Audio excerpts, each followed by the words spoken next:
بلا شبہ حضرت عبیدہ بن حارث رضی اللہ تعالیٰ عنہ جو شیخ المہاجرین ہوئے اور حضور نبی رحمت صلی اللہ علیہ وسلم نے ان کو عزت احترام اور تکریم دینے کے لیے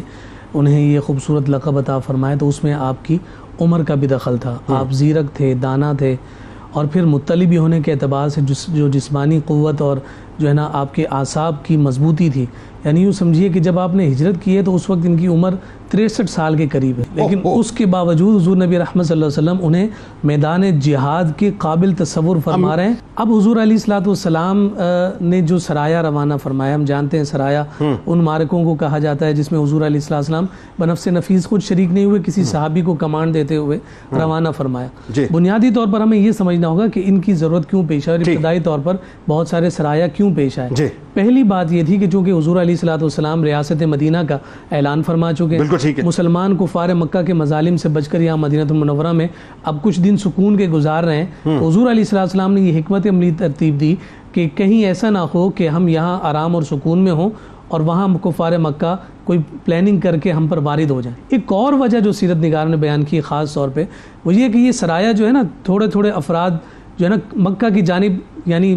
پیش قدمی کرتے تھے، اور اس کا مقصد یہ ہوا کرتا تھا کہ ان کی طرف سے اگر کوئی قافلہ آ رہا ہے تو ان پر ایک دھاک بٹھائی جائے، اور پھر اگر کفار مکہ کے پاس اگر کوئی ظلمن کوئی مسلمان محصور ہو کر رہ گیا ہے تو اسے موقع مل جائے کہ وہ قریب ترین آنے والے اس قافلے کے ساتھ شریک ہو کر اپنی کمزوری کو دور کر کے مسلمانوں کے ساتھ مدینہ میں شامل ہو جائے۔ تو یہ جو سریہ تھا اس میں ہمیں یہ دونوں چیزیں نظر آئیں۔ حضور نبی رحمت صلی اللہ علیہ وسلم نے 60 یا 80 افراد کی کمانڈ دے کر حضرت عبیدہ بن حارث کو روانہ کیا، اور کائنات کے تاجدار صلی اللہ علیہ وسلم نے اپنے ہاتھ سے ان کے لیے سفید علم سفید جھنڈا تیار فرمایا۔ یعنی یہ بھی اعزاز آپ کو ملا۔ اچھا، پھر یہ جنہوں نے اٹھایا حضرت مصطح بن اساسہ انہیں دیا کہ آپ نے یہ اٹھا کر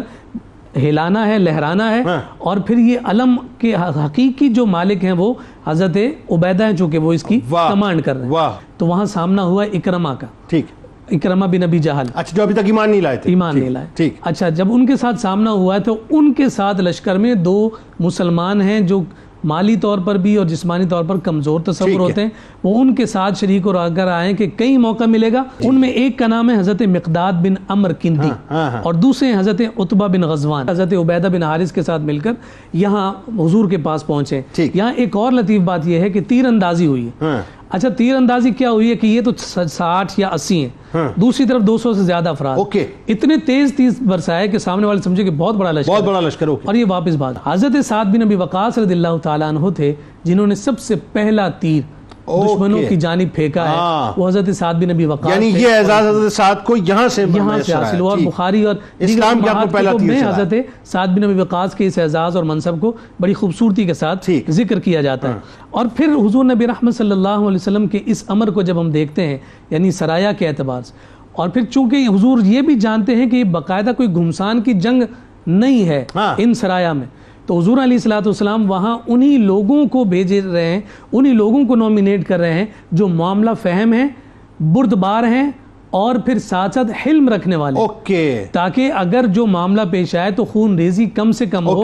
اور جو اصل مقصد ہے یعنی نقل و حرکت پر نظر اور ساتھ کمزوروں تک اپنی مدد اور رسائی کا پہنچانا، وہ اصل مقصد پورا ہو۔ یہ کمال حضور نبی رحمت صلی اللہ علیہ وسلم کی وہ اسٹریٹجی ہے، حکمت عملی ہے، جس کی بنیاد پر آپ کو نبی الملاحم بھی کہا ہے۔